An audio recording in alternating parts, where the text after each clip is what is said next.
Una passeggiata in montagna, un pomeriggio di svago per Gabriele Comis, che ieri con il suo cane e l'amico avevano deciso di raggiungere il Monte Colle percorrendo il sentiero che si prende poco sopra Campolongo, da Baita a Pian dei Usei. Quasi 12 chilometri di cammino con passaggi a cui in questa stagione bisogna prestare attenzione per l'insidia del ghiaccio.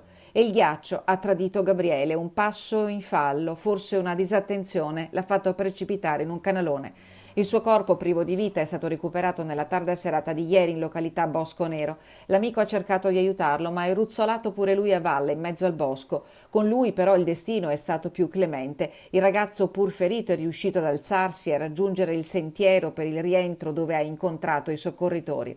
A loro il giovane ha raccontato di avere visto scivolare sul ghiaccio e poi scomparire l'amico Gabriele. L'ho chiamato invano, ma poi sono caduto anch'io, ha detto sotto shock ai soccorritori che si erano messi sulle tracce dei due ragazzi nel tardo pomeriggio di ieri, quando le famiglie, non vedendoli rientrare, avevano lanciato l'allarme. I due amici erano sulla via del ritorno, ma al sopraggiungere del buio erano rimasti senza pile e al freddo. Attorno alle 22 i soccorritori della Guardia di Finanza e del Soccorso Alpino del Comelico hanno recuperato il corpo di Gabriele, trasportato a spalla fino alla baita a Pian dei Usei e lì affidato al carro funebre. Nell'incidente è morto anche il cane, precipitando nel canalone assieme al ragazzo.